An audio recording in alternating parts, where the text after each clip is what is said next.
What's up, YouTube? Welcome back to the Cutlass Board Games channel, and welcome back to the hardcore modded Diablo 2 run.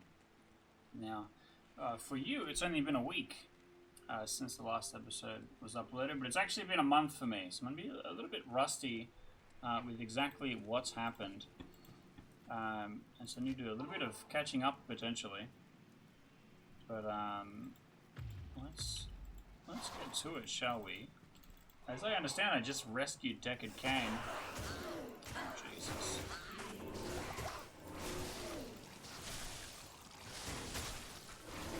And then I now need to head towards Dario. That's the plan.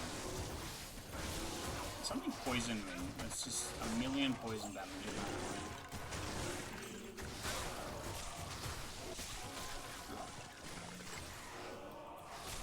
Really are riding so good. I have to remember exactly how cautious I'm supposed to be at any time. But I know that I do a lot of damage and I'm relatively squishy.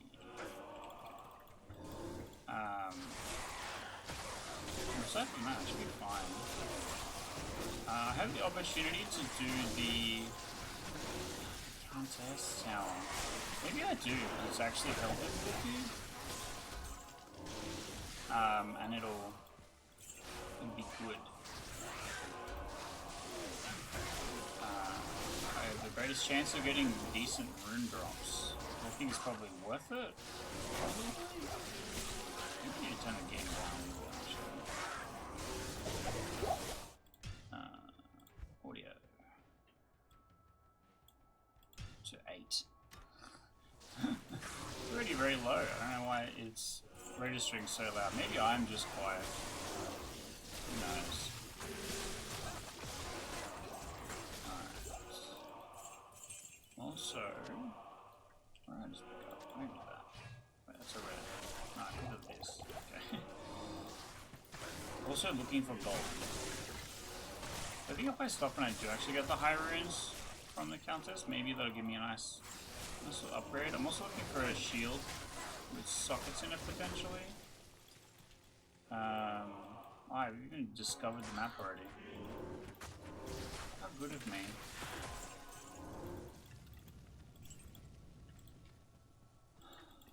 Yeah, looks like I walked up quite a bit, but I didn't make it to the inner cloister waypoint, so I assume that's just where I was up to.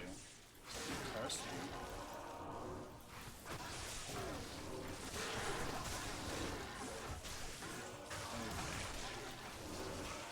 So this series is really interesting to me because it's being filmed like 6-7 months in advance. So like a lot's kind of happening and going on in between things, and I'm just working on stuff. And I could potentially have a 3 or 4 month break, and because it's an old game, nothing's going to change. Except it's a bit hard for me to hide it when I have all my hair cut off. But what's extra funny about that is that I filmed in December, January, about 60 to 70 videos for the channel. A lot of Clock Tower stuff, mostly, but then the whole Ape Escape Let's Play series, which was only releases one a week, will be quite long running, and also the beginning of this series, which does twice a week, but starts after Path of Exile completes, which again, at the time of recording, it's not at the halfway point yet. So by the time this comes out, stuff will be very different, which I think is interesting. Just don't need that. Good base, but which I think is like a weird time capsule of what's going on. Realistically, I've just moved house, so I'm in the new office now. So my green screen's a little bit wonky. You might be able to tell the difference. Oops. It's junk anyway. I don't actually need all of these.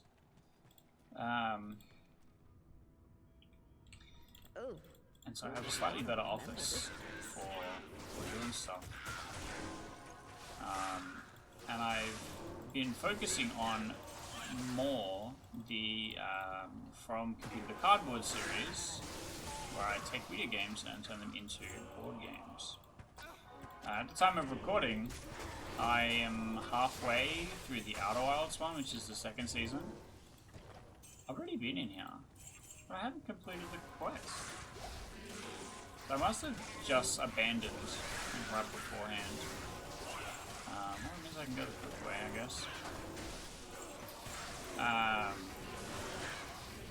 And so that's been going really well, and I've been trying to focus more on the board game stuff of the channel, because realistically, I'm getting this problem more and more where clock tower content's the only stuff that really delivers. And whilst I do in fact make bespoke characters and content and doing lots of different stuff with that, and it is unique, I don't want to be just a clock tower channel. I'm hoping to engage those viewers in other content. And I mean, the Let's Play stuff like this is just for me. It's entirely for me to play again if I enjoy it. And like that's what Ape Escape was. I'm like, well, I'm going to play it anyway. And there's been a few others that I've started and abandoned for different things. Like either, you know, I lost the excitement about it, or there was one that I tried to mod, and the way that I wanted to do it was for each episode I changed up the mods, because most of the mods were just like reskinning characters, and so I get to look at all the goofy content because there was a lot. But the problem was, after you start the game, when you start it, all the mods for that save are permanent, and you can't change them after that.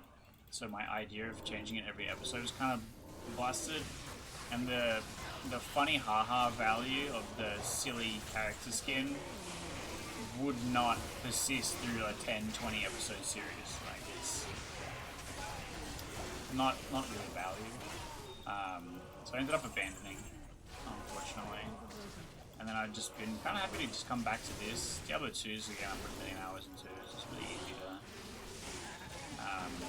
pick it up again, figure out what you're doing.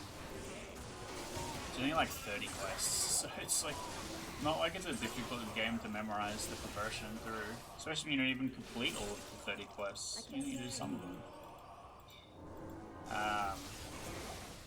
So my plan is to ideally finish this, because I'm far enough into it that there's no real threat to abandon. And then try and pick something else up. I'm still not quite at my goal for an upload every day for the year. But I'm recording this in mid-March, and I have 170, 180 videos queued. I'm currently recording for September, August, September right now. The Diablo stuff's a little bit far in front.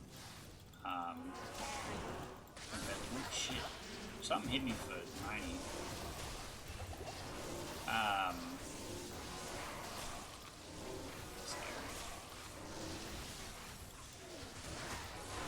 But I'm getting close, and I'm, instead of like filling with a lot more stuff, I just have a lot more weekly series. On the Sunday, now when I say Sunday, it could be really anything within there, within your time zone. But everything gets uploaded around 4 AM Sunday for me. Well, 4 AM any given day, but this one in particular, on the Sunday, was the Ape Escape playthrough, which will have just finished by the time this goes live, I'm pretty sure. And then the Other Exile is on the same days that this was. So basically you go, what days are this is what the upload for that day is supposed to be. And so then for those 3 days covered, I'm filling with other stuff. And then I started the From Computer to Cardboard series, which is every Saturday for me.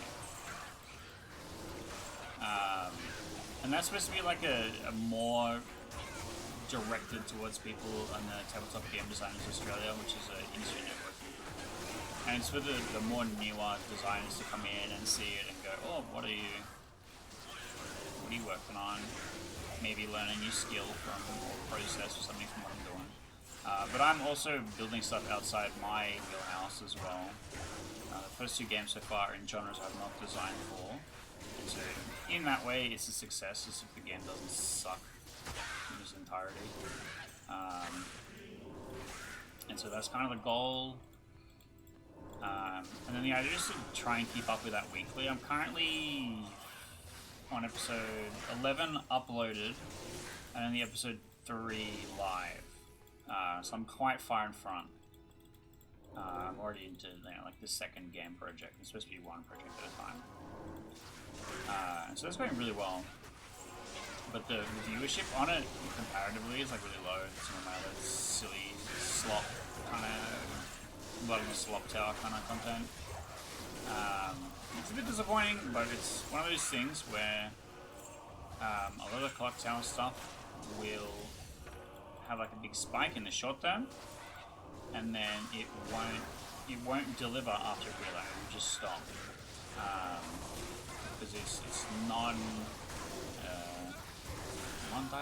It's non-sequential, basically. Oh my god, these archers, man! Well, what the hell? They killed my follower too. Fuck. I picked up a couple extra of these. I just wasted all my potions to fucking level up heal anyway. So if someone encounters any of the episodes, they might go and watch all the other episodes, and that's kind of an upgrade in that way. Whereas the clock tower stuff really just, it either delivers in the first 48 or it kind of doesn't.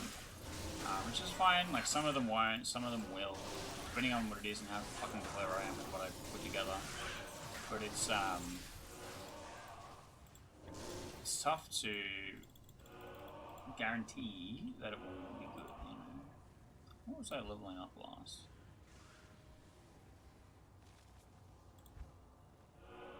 I don't know. I think my intention was to get Shadow Master. Otherwise I wouldn't have leveled these up. Oh no, I want this. Yeah, I think Vitality, especially considering those guys are kicking my ass right now. Put some of my defensive stuff on. I don't mind if I get -0. As much as the sorceress might, because the traps will continue to fire. It should be fine. Alright. Yeah, I mean, again, I'm choosing a mix between stuff that will make me happy and stuff that will perform well on the channel. Like, doing this playthrough series is entirely for me. I don't expect it to do very well, and often they don't. A lot of the Ape Escape stuff, like, caps at like 4 views or something. But it's the whole trilogy, right? I don't think there's many channels that have done the whole trilogy in like a sequential playthrough. So it's at least unique in that regard. And if people will find the first episode, they might go through and watch the whole thing. That's kind of the hope.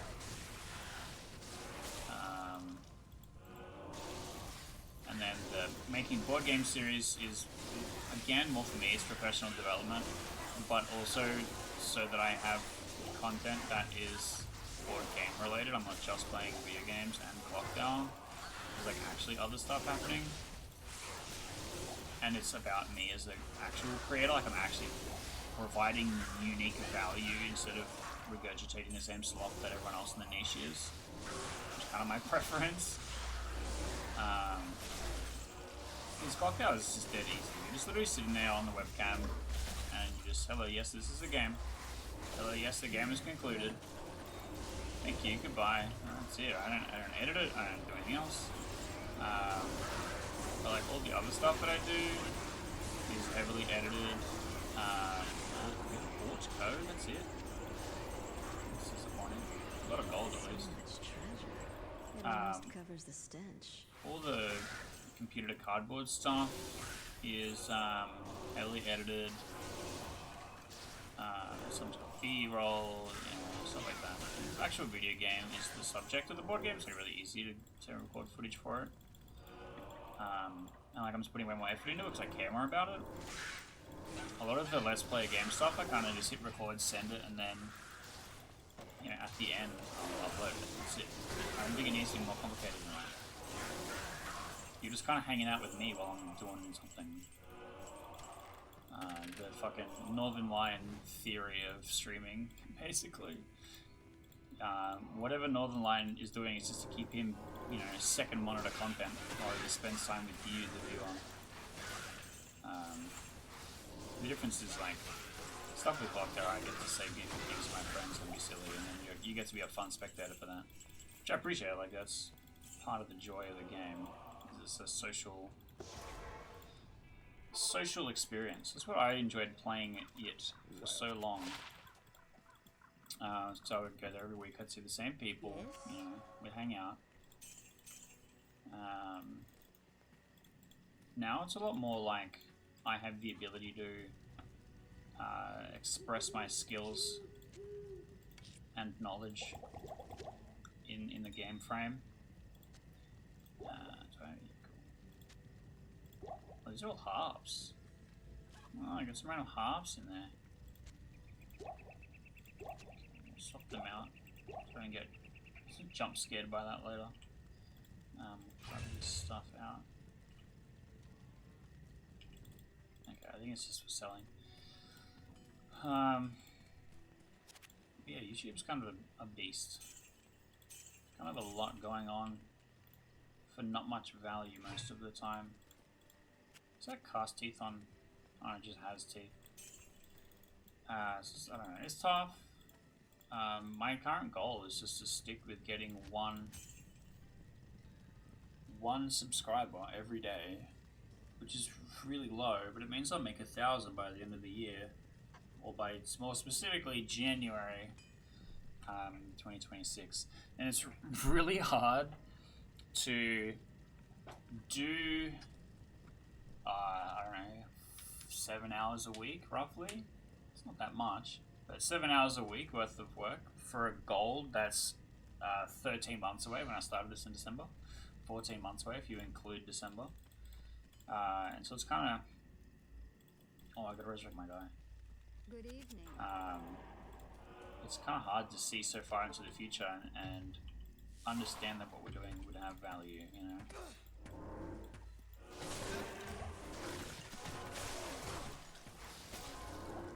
That's why it's kind of more of a hobby.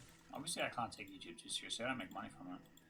But I'm hoping that the people seeing me making stuff, doing things, will, you know, maybe get an appreciation for some of the cool projects I do make. Like, I do have a bunch of published board games. Murders of Tillot's Manor is probably the best example, because it's literally up on the YouTube channel with a whole bunch of the making ofs, the history of the prototypes, the whole process, making the Kickstarter page. I did like several video series about what everything went into making the Kickstarter page. And the Kickstarter just did not fund. You know, it's hard. It's, most things don't fund. I feel like what people don't talk about enough when it comes to social-centered projects is that only a very small percentage of them are successful.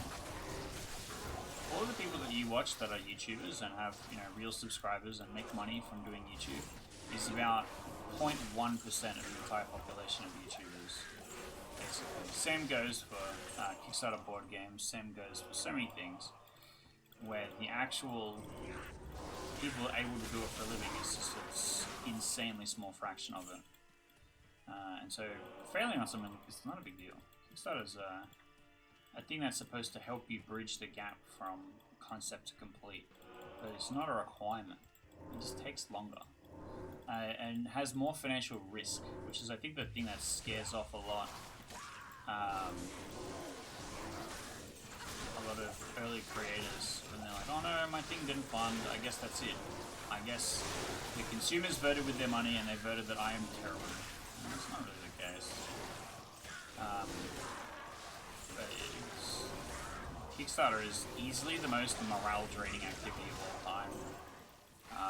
Working in retail was less soul-crushing than running a Kickstarter every year, 4 years in a row, and failing 3 out of 4 of them. You basically put all of your time and money into something to just watch a chart say that you are dog shit 12 hours a day. rough, honestly. Most of my Kickstarters that I ran, I was on the dole. And so I have about 660 Australian a fortnight, which in American is like 400, 450, something like that. So it's going to pay my entire rent. That's going to feed me for 2 weeks. Not to mention any and other utilities and bills and stuff, right? And also develop an entire game and do all of the marketing and do, right? I did this for 3 years. Castles of Clear was the first one, where I quit my first job at the time. My job at the time, not my first ever job. Quit my job at the time, right before launching it. And I had nothing at all. And then after Castles, the following year we did Spirits of Carter Mansion. So Castles was a success, but like a small success, you know. It didn't actually make money on the campaign. It actually lost $3,000 on the campaign, and then broke even 3 years later. Then we have Spirits of Carter Mansion, which failed on the campaign, and then just continued to lose money after that, which is really rough. I was also on the hook for a really large illustration cost because I put a lot of money into the development of the game, but I didn't pay it all up front, like I always do now. I'm not sure how I got away with it in that particular time, but basically I was stuck with this couple $1,000 debt that was really hard to basically fill and also keep everything else running, which is a bit rough. And then after that was Spaceship Redoubt, which also failed on Kickstarter. And then I got independently published with the Quest Supplies. And since then I've pretty much been like, well, let's just fun stuff with the Quest Supplies. We then had a little bit of a break and we came back and did Menace to Its Manor, which again failed on Kickstarter. But in there was the Winning Love by Daylight Kickstarter, which did succeed, but it is a video game. I'm not specifically counting that to this particular argument, because the stakes are just like way different. And then we failed on Menace to Its Manor, and then just out of pocket printed it anyway, and it's doing really well. We had copies of PAX, that was the whole idea, to really heavily invest in making sure that we had good PAX. I went down for PAX, PAX Melbourne, the biggest convention that Australia has, arguably, and then had good success there, and like now we're starting to see it show up in stores around Sydney and Melbourne and stuff. So it's a really, really same problem with YouTube, right? It's putting a lot of work and time and money into something that you won't see a return for 2 years, maybe, right? And that's exhausting. But that's kind of the industry that we're in, you know? It's the same as going and studying at college for years and then going, well, now I have the skills to do the things. And you're heavily invested in that as well, or it's not working, and it's kind of like that. For me, I'm more trying to transition into doing stuff a bit more casually. Ideally, I would like to swap and do a more YouTube type thing full time, where I just teach game design, and you know, just build stuff. And I'd love to be like a maker channel where I just make games, really, really low stakes make games, and just talk about the process and stuff like that, which would be great. But it's like really hard to break into a space that doesn't exist. A lot of the art kind of YouTubers, I don't know, it's just different. I don't know if there's an overlap for people that want to play. I think there is for role-playing games, and so maybe I should look at making role-playing games. I think so many set items, what the hell? because a lot of like one-page RPGs are like really fun, and it's like that same level of casual. But there's less challenge to me to build a thing, which is part of the reason why I'm doing it. So I don't know, maybe I should just make some one-page RPGs to like for the challenge of it. I guess I don't know. The visibility of it. Oh, there's a lot of guys in there. Oh, he's gonna make weapons from my bones. I like my bones. My bones. Oh wait. There we go. And then, you know, bring attention to the series by making a couple of RPGs and then go back to making board games. Malice. But This should go to Chorcy. my current strategy is, because I'm turning video games into board games, is I'm trying to capitalize on popular video games that don't have board game adaptations. And because I'm not actually trying to sell a product, it's just wholly conceptual. So I think it's insanely unlikely that I would even get the opportunity to turn the designer I come with into a real game anyway, regardless of whether I keep the IP. That there's no stakes, there's no this has to be right. It's all about, can this be done? Can this high concept creation exist as a product? Which I think is really interesting. But like, maybe the target market is one guy. And a lot of YouTubers will say, look, if your target market is one guy, then that's enough, and you'll find other people that like that. Or whatever, I don't know. Guys in there too. It's kind of interesting. So I don't know. It's also really funny if I talk about it now and I'm like, yeah, things aren't great. My numbers are low, and then this goes live in like 7 months, and it's like, wait a minute, actually my numbers are huge. I'm the fucking greatest there ever was, or whatever. Incredibly unlikely, but would be a humorous outcome for sure.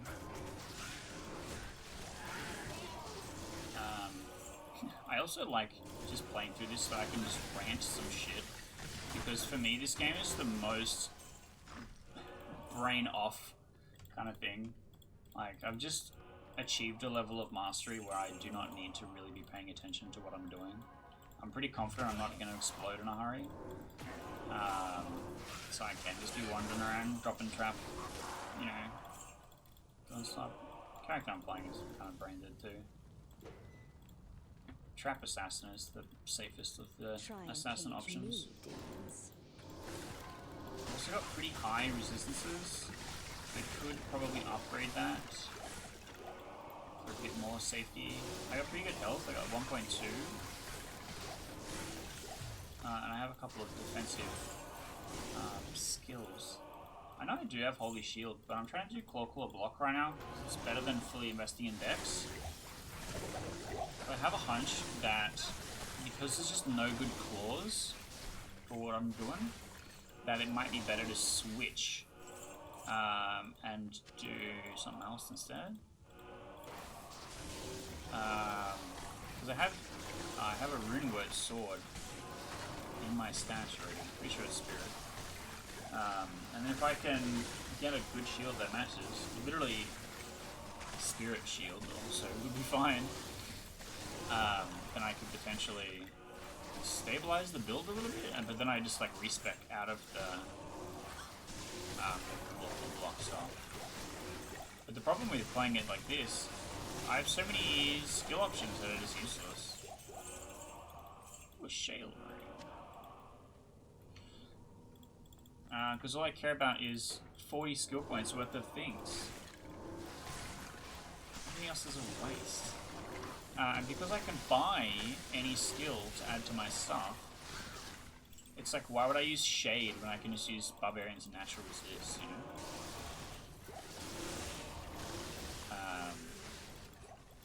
So I don't know, I have like a surplus. I have an abundance of skill points just getting wasted anyway. Now if I get those 40 back, what does that even get me, you know? This is definitely a dead end. I really want a chipped diamond. Okay. cool is my cube? Not very.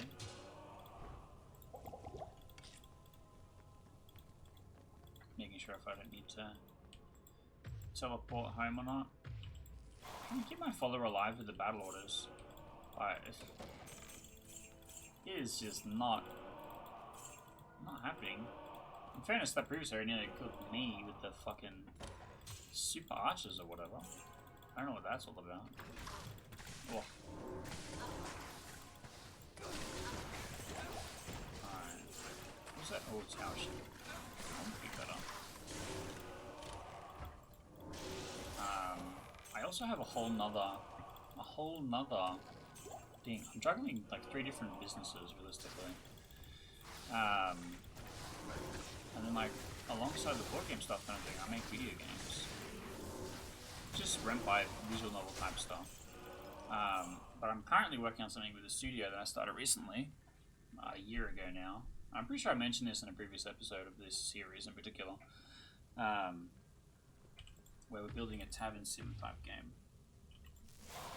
And it's going really well, but it's really in the same way professional development. I think I say it all the damn time, but improving your own skills for projects is very important.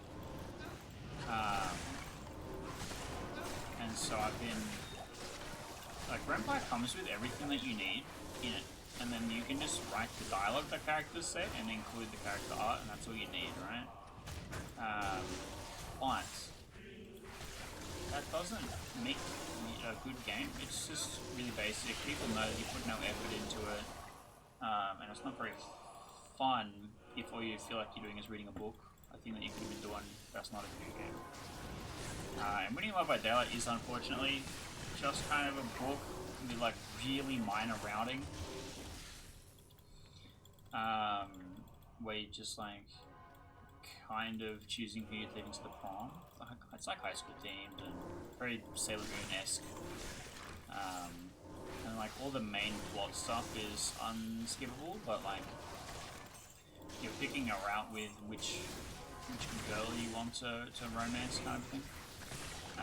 This is going to be kind of similar. There's like a romance aspect to it. But the core of the game is actually a management sim. So I've had to go from just writing a story in a game and like screenwriting basically. It's like, you know, where is the character on the screen? What is the background? What is the dialogue screenwriting? I don't know if I actually need to keep that one. Which is not crazy skill intensive, you know. I'll go back. It's not crazy skill intensive, Good to see you. but you know it's something. And telling a story is fun and interesting in itself. And the new project has to do that on top of several other things. We have a whole, you know, plethora of mini games. This is also junk. There's gardening, there's cooking, there's all kinds of stuff. And we're trying to, you know, find ways to make that be fun and engaging and interesting. Is a +1 to all skills Saigon's good? It has a high chance to block. If I could get Saigon boots, maybe? I keep this.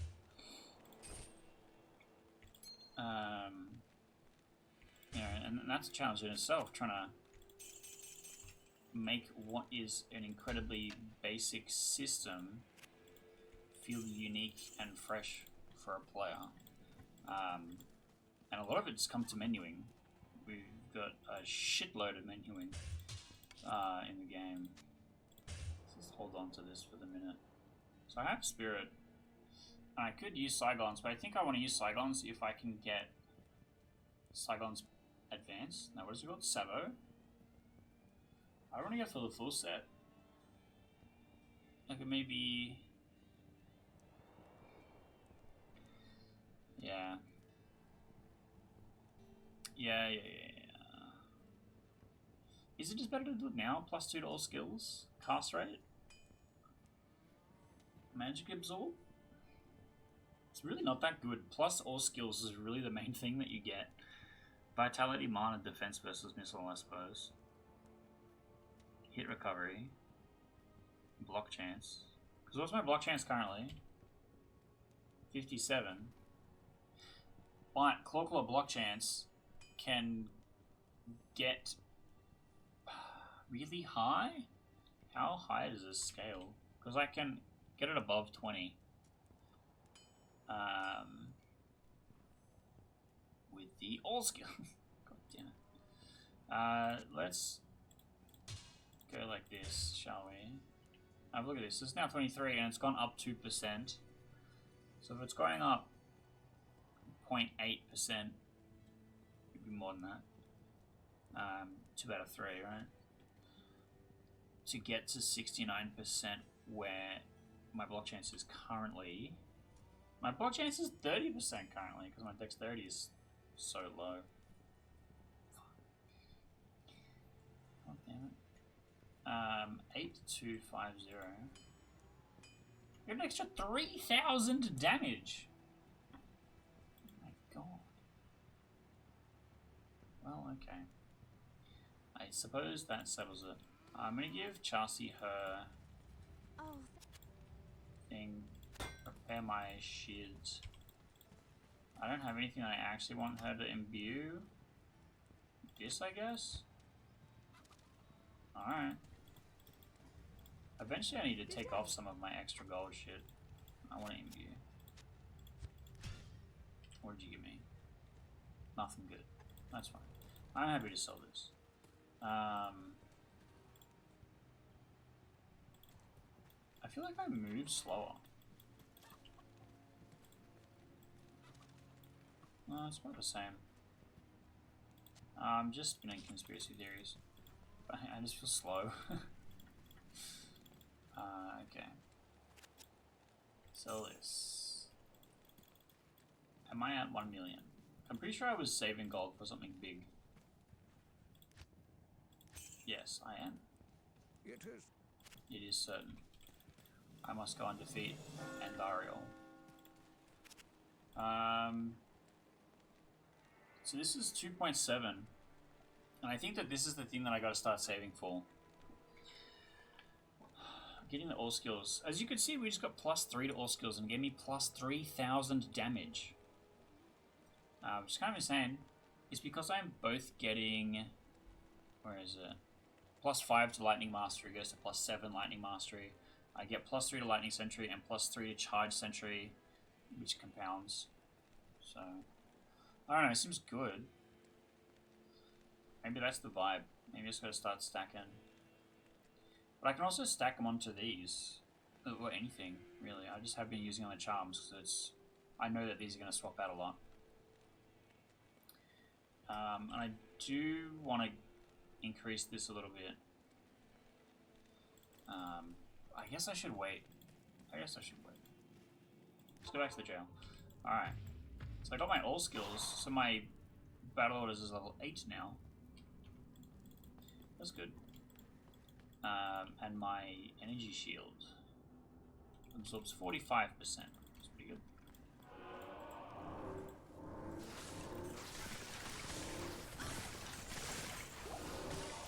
I gotta figure out how to get my block rate up. I think it's just gonna be like dumping in decks for a little while. I guess I could also spend money on upping my decks. Because I can up... Whoops. I can upgrade those things also. That could be interesting. I'll go this way.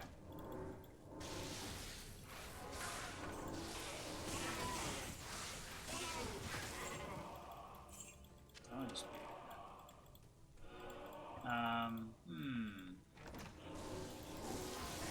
champion. I'm into my death room. Whoops. I want to walk through the door. I closed it in my face. So yeah, I'm wondering what my upgrades should be. I think just saving for all skills and then filling up the amulet I'm wearing with it is probably going to be best case. Like, unless if I can get something like Mahimo Curio, which has an all skills on it, I'm pretty sure. Plus one of traps. It's pretty good. You got a dragon shield? I love dragon shields. It's my sleeve of choice. Hashtag had. No, I wish I had the fucking dragon shield, Spencer. I have so many of them. Because I just have so many prototypes that just require thin paper to sleeve, you know? It's so much quicker than having to actually make real cards. Cheaper too. It means that I've got not only sleeves just for playing the Pokemon TCG, a thing that I do for fun, but also I enjoy engaging with TCGs. I think that every game designer should know and master a TCG.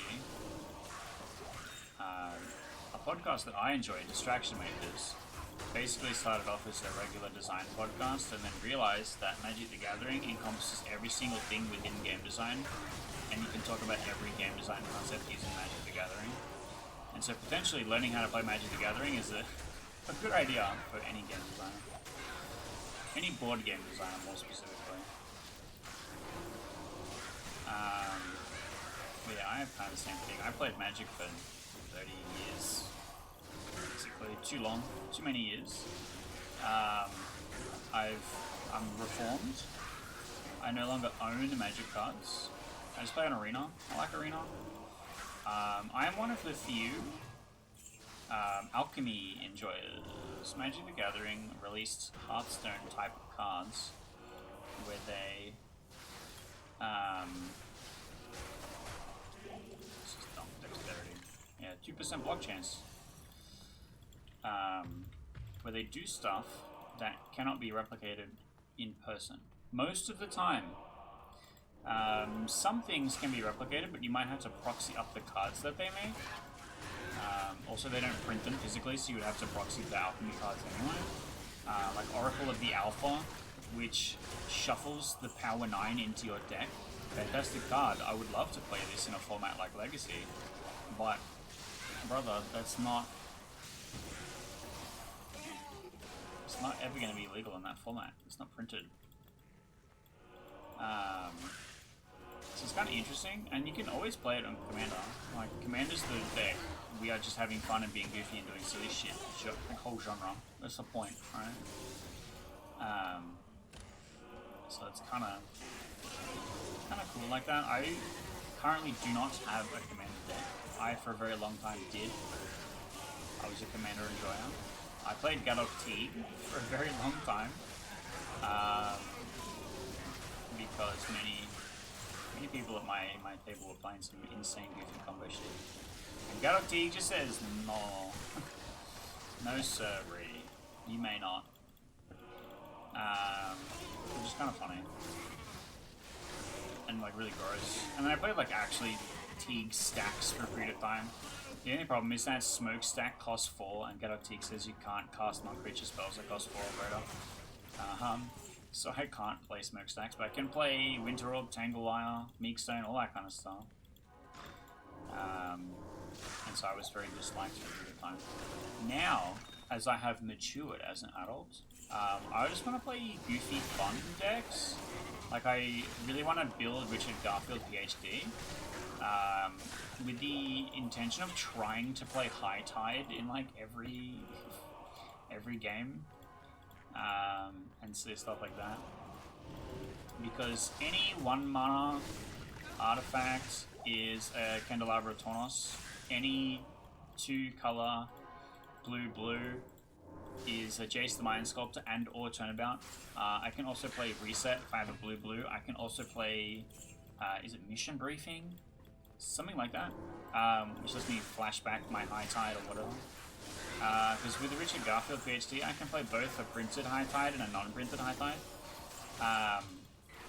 And so I could potentially play a mono blue Storm goofy deck where I try and brain freeze every single player on the table.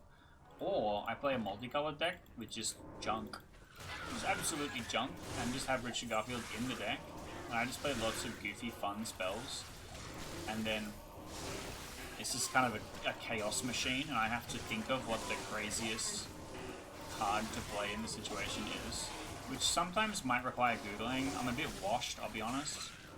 I haven't played the game as much, and there's just so much content coming out. Back in my day, playing Legacy competitively, and they released a commander set, and you're like, oh sick, there's a True Name Nemesis. There's exactly one card in this format I need to be interested in for it. Nowadays, they're like, oh yes, this card printed in Standard makes a whole vintage deck. This card printed in the Lord of the Rings collection makes a whole vintage deck. This Fallout card, you're like, oh, Final Fantasy archetype, you're like, what the fuck? It's just so much. Whoops. It's product fatigue. A lot of other YouTubers have talked about this, but I just like Arena because I'll play for a little while. I hit Mythic. I'm currently in the current season and Mythic.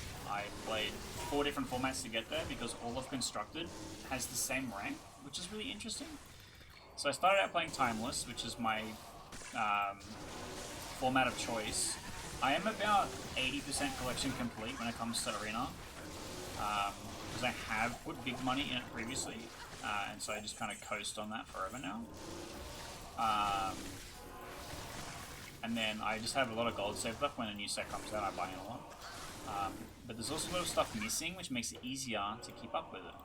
So whenever a new Standard set comes out, I care about that. Whenever a new Alchemy set comes out, I get really excited. I get to care about that. And so my current runs in Mythic, I've played mostly Timeless. My favorite card is Jarsil. It's a colorless green red 3/3 human, and he has the ability at the beginning of your combat, you may cast a spell equal to his intensity, and he has a perpetual starting intensity 1. So the first time that you play him, you can cast a 1-drop, and he casts it from free from your graveyard. And so like, okay, I lightning bolt you on the previous turn. This turn, I'm gonna lightning bolt you again at the beginning of my combat step, and then the intensity increases by 1. So then on the next combat step, you can cast something that costs 2 for free. And so basically, the longer your opponent keeps him around, the more problems he brings, basically. But like, you get something for free nearly instantly. There's a small window between main phase 1 and the combat phase where they can kill him without the ability going on the stack, which is fine, regular. I like them a lot. I played mostly decks that were green-red X or just green-red, like a lot of zoo type stuff, which is kind of crazy in Timeless because there's a lot of like turn 2 win decks. Pretty much anything that plays Dark Ritual can just win on the second turn. Dark Ritual needs to be banned, like really soon. And there's also a Balustrade Spy deck at the moment, where you put your entire discard pile, your entire deck into the discard pile, and then you hit a lot of stuff like there's Narcomoeba, there's all of the Dredge creatures, like Prized Amalgam, Blooddust and stuff like that. There's also Creeping Chill, so you hit all 4 Creeping Chill, and that's 12 damage to your opponent. So you only have to do 8 after that. And if they're fetch, shocked, all that kind of stuff, you need to do much less. And then you have a whole bunch of creatures. You have like 8 creatures in play, sometimes more, depending on your hook in particular. And then you basically go, okay, did you Wrath me on turn 2? No? Excellent. I will kill you now. Which is kind of crazy. And interesting, I think, personally. I really should go revive my follower, but I'm hoping that I can just make it to the inner cloister first. And so I got to... I got out of gold playing Timeless, pretty sure. And then I switched to Historic, because I realized a lot of the decks that I was enjoying playing, all of the cards except for fetches are legal and Historic. So I could just play the same deck with the West Lands. And I'm like, oh, okay. That seems fine, I can do that. And so I did that, and I got pretty close to Mythic. Pretty close. And my favorite thing at the moment, and I have been playing a lot. And the reason why it was Green Red X, because I've been mostly playing Green Red White for Ocelot Pride, which is the most broken card of all time.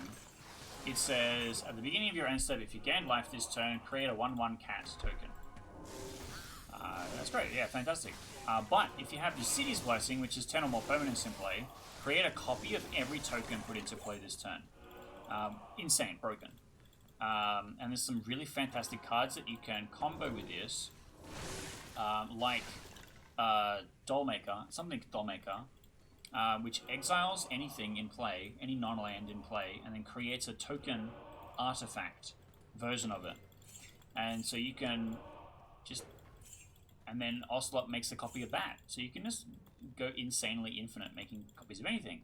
Now the main way that you go crazy with it is that the Dollmaker, which only costs 1 white and a colorless, comes in and makes a copy of the Ocelot Pride. And then Ocelot Pride makes copies of itself. And you basically have a board state of like 60 cards almost instantly. Like turn 3 you could have about 20 guys. And it's pretty crazy, honestly. They were right to nerf it for historic, let me say. Making it cost 1 extra makes a big difference. And so that was kind of crazy. They released a saga recently that perpetually increases all the parent toughness of all the things, all the creatures in your deck that cost 2 or less. Buy 1. And then it searches for something that costs 2 or less out of your deck and puts it into play for free, which is crazy. Mode won't. These are actually rares though. I'll probably keep that. And then the saga comes in, it makes a Dollmaker. The Dollmaker makes a copy of the saga. You get all of the saga triggers again. And then the Ocelot Pride makes a copy of the saga, which makes all your guys bigger, which makes you search for a thing that costs 2. And it just goes crazy. And that's in mono white, right? That's like a infinite tokens combo in mono white for 6 mana in total. And it searches itself for the pieces to it. It's crazy. And so I played a lot of that. And then I got to Mythic playing Standard, because I was like, I'm out of touch. I barely know Duskmourn and Bloombar. I want to play Standard. And so I just played Mouse aggro. A little bit tribal mice aggro all the way to Mythic from there, which I thought was crazy. Yes. Good day. I don't know, have played similar decks in the past, and I was just kind of vibing. So I was like, well, alright, mice seems fun. I already owned all the cards from just opening Alchemy, Bloombar packs and stuff. Yes. So I was like, well, might as well send it. I'm getting close to Mythic, might as well bridge that gap. Okay, so we didn't make it to 2.7 million. That's kind of an egregious number. But we're at 1.3, so we're halfway, sorta. It's not so bad. It's not so terrible. I didn't actually really get to upgrade anything. I think I do stick to Spirit and Saigon for now. I had the Lidless Eye, and I sold it. Because I was like, oh, Claw is going to be better. I think Claw is going to be better way later, when I have like plus 20 to all skills, plus 40 to all skills. Right now, getting plus 3 to all skills, the thing I don't have, is going to be way better. So when I have infinite money later on, I think it will make a big difference. But for the minute, I think this is just better. I care more about the survivability in this moment, and I can hopefully get my block chance up to the 67. Currently it's low. But I just have like a bit more defense generally. Like the 250 defense versus missile, 22 vitality is nothing to sneeze at. So if we have a look, I have 800 here.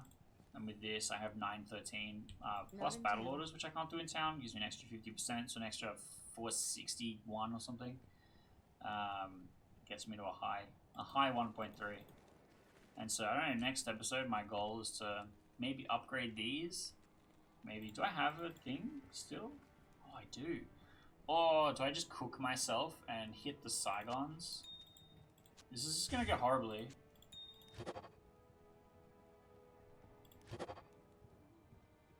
All resistances plus 25. What the fuck?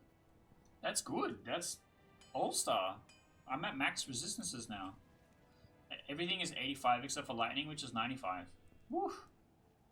Alright, I have zero regrets. Using this Worldstone shard to corrupt stuff has been very good. It's been mostly fantastic. Okay then. Well, that is unfortunately the end of this episode. I appreciate you spending this time with me, as I like the company, but also I enjoy playing Diablo and doing some of the crazy kooky stuff when it comes to building characters, but like the rate at which things change is kind of slow. So for a Let's Play, it's kind of slow, and so I like just having the goofy, ranty commentary type stuff that's happening. I don't know, maybe when this comes out in September, October, I think, things will be really different, and I'll be excited to, maybe reflect back on that and see how things have changed so much. But for the moment, if you're enjoying the Diablo 2 gameplay, I'm going to be putting the playlist up on the screen, which is going to have all the episodes. If you missed some of the stuff at the beginning, you can go back and check that out. It wasn't all just trap assassin gameplay. I started off with the sorcerer. We did a couple episodes as the druid, but as they die, I can't play that class anymore. And now I'm hoping I can make it go the whole distance with the assassin. So stick around to see how that goes. But as always, I'll have a random different video from the channel up on the screen. Like I said, we talked a bunch about Blood on the Clock Tower stuff, which I do like 3 times a week. The From Computer to Cardboard series, which I'm really proud of, and maybe you should go and check that out as well. And as always, the subscribe button. I would greatly appreciate it if you click the subscribe button. Like I said, my goal is to try and get to 1,000, and if I'm getting just 1 subscriber every day, then I'm going to get there in January 2026. And you clicking the button, you might be the 2nd person in a day, and I might get there slightly faster, which would make me very happy. So, I don't know. All the buttons are good buttons, and hopefully we'll see you next time when I can finally maybe start buying some All Skills Plus.